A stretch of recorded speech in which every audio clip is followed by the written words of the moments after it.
বিৰোধীৰ যদি তেওঁলোকে ন্যায়ালয়ৰ ওপৰত যদি আস্থা নাই তে প্ৰশ্ন উত্থাপন কৰি থাকক, মোৰ আপত্তি ক'বলগীয়া একো নাই। বিৰোধীৰ যিটো উদ্দেশ্য, জুবিন গাৰ্গে ন্যায় পোৱাৰ কাৰণে উদ্দেশ্য না হিমন্ত বিশ্ব শৰ্মা মুখ্যমন্ত্ৰীক টাৰ্গেট কৰাৰ উদ্দেশ্য। এতিয়া বিৰোধীৰ মুখত যিবোৰ কথা শুনিছোঁ, বিৰোধীৰ মুখত এনেকুৱা কথা শুনা নাই। প্ৰথমতে কৈ আছিলে কি যে চাৰ্জশ্বিট নিদিয়ে, ইয়াৰ বহুত লেকুনা থাকিব, অমুক থাকিব তমুক থাকিব। চাৰ্জশ্বিট দিয়াৰ পিছত আগতীয়াকৈ তেওঁলোকে গম পালে যে চাৰ্জশ্বিটখন ঠিক হোৱা নাই। যদি চাৰ্জশ্বিট ঠিক হোৱা নাই, যি বিষয়টোৰ দায়িত্ব হৈছে ন্যায়ালয়ৰ দায়িত্ব, ন্যায়ালয়ে পৰীক্ষা নিৰীক্ষা কৰিব। কিন্তু ন্যায়ালয়ে পৰীক্ষা নিৰীক্ষা নকৰোঁতে বিৰোধীসকলে এখন আদালত বনাই লৈছে। তাৰমানে আদালতৰ প্ৰতি আচলতে তেওঁলোকৰ আস্থা নাই।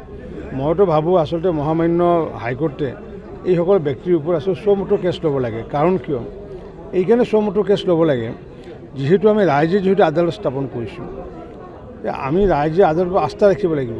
আৰু এটা বিষয় আমি সকলোৱে জানো যে আমাৰ 4টা স্তম্ভ, আমাৰ ন্যায়ালয়, জুডিচিয়াৰী হওক, এক্সিকিউটিভ, লেজিছলেটিভ আৰু হৈছে মিডিয়া। এই 4টা স্তম্ভ পেৰেলেলি যেতিয়া নিজৰ কাম কৰিব, তেতিয়া আমি সমাজখন ঠিকমতে চলাব পাৰিম। এই 4টা স্তম্ভৰ পৰা যদি এটা স্তম্ভ যদি বিচলিত হৈ যায় বা এটা স্তম্ভৰ ওপৰত যদি ৰাইজৰ যদি আস্থা নাথাকে, তেতিয়া সমাজখন চলোৱাটো বহুত কঠিন হ'ব। গতিকে সকলোৱে এই 4টা স্তম্ভৰ ওপৰত আস্থা ৰাখিব লাগে, আৰু তেতিয়াহে গণতন্ত্ৰক আমি আগন্তুক সুদৃঢ় কৰিব পাৰিম।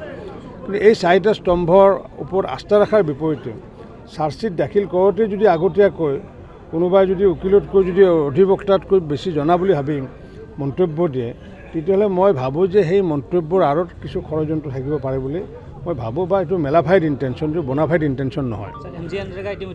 বন্ধ হোৱা নাই, কাৰণ MGNৰেগাৰ কাৰণেতো আমি প্ৰায় 1300 কোটি টকা আমি ইতিমধ্যে খৰচ কৰিলোঁ। নাই, তেনেকুৱাতো মইতো শুনা নাই। মইতো মন্ত্ৰী MGNৰেগা বন্ধ কৰিব লাগিলে এইটো পাৰ্লিয়ামেণ্ট লাগিব। কাৰণ MGNৰেগা এই যে এক্ট, এইটো এখন এই যে এক্ট এখন যদি বন্ধ কৰিবলগীয়া হয়, তেতিয়া পাৰ্লিয়ামেণ্টত এইটো পাৰিত হ'ব লাগিব। গতিকে MGNৰেগাটো বন্ধ হোৱাৰ কথা অহা নাই। আমাৰ দলে, আমাৰ সাংসদসকলেতো কেতিয়াও মুখত শুনা নাই MGNৰেগা বন্ধ হোৱাৰ কথা।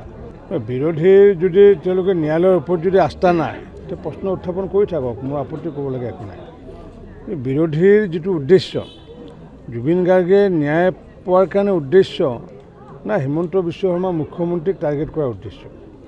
এতিয়া বিৰোধীৰ মুখত যিবোৰ কথা শুনিছোঁ, বিৰোধীৰ মুখত এনেকুৱা কথা শুনা নাই। প্ৰথমতে কৈ আছিলে কি যে চাৰ্জশ্বিট নিদিয়ে, ইয়াৰ বহুত লেকুনা থাকিব, অমুক থাকিব তমুক থাকিব। চাৰ্জশ্বিট দিয়াৰ পিছত আগতীয়াকৈ তেওঁলোকে গম পালে যে চাৰ্জশ্বিটখন ঠিক হোৱা নাই।